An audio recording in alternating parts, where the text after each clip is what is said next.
Today we're going to look at the design/designer principle.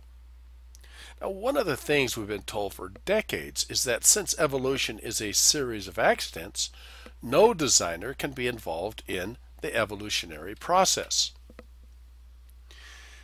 Anytime that something complex is made or invented, there is always a designer that designed it.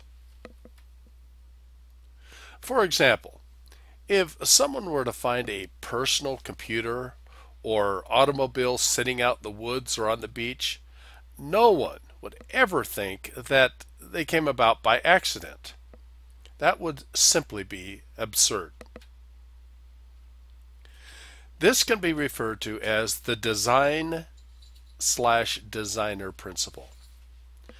Complex design requires an intelligent designer. No one that I'm aware of would deny this principle. Now, the simplest forms of life are many trillions of times more complex than the most complex man-made machine. For example, one living cell can have more information in it than dozens of books that are 500 pages long. Even one page of a book with 300 words from a novel would never be typed out accidentally by, say, a monkey or a typical 2-year-old in billions and billions of years. It could never happen. But evolution requires that the equivalent of dozens of 500-page books could.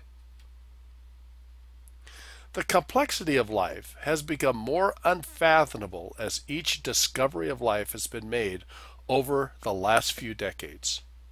Now, a single cell used to be called the simple cell. Well, no educated person would ever call it simple today. With all of the interacting parts that work together in a single cell, the living cell is now considered to be extremely complex. So much so that scientists are still attempting to discover how life works.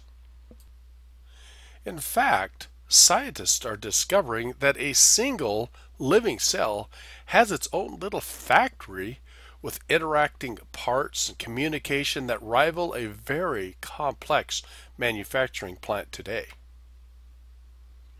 The human eye, for instance, is still much more complicated than man can comprehend and duplicate.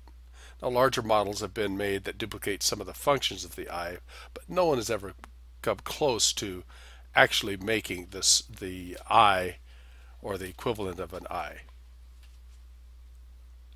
Now, if man cannot do as good a job as nature, even though a high degree of intelligence has been involved to form these mechanisms, wouldn't it be logical that a designer of much more intelligence formed the mechanism that is trillions of times more complex?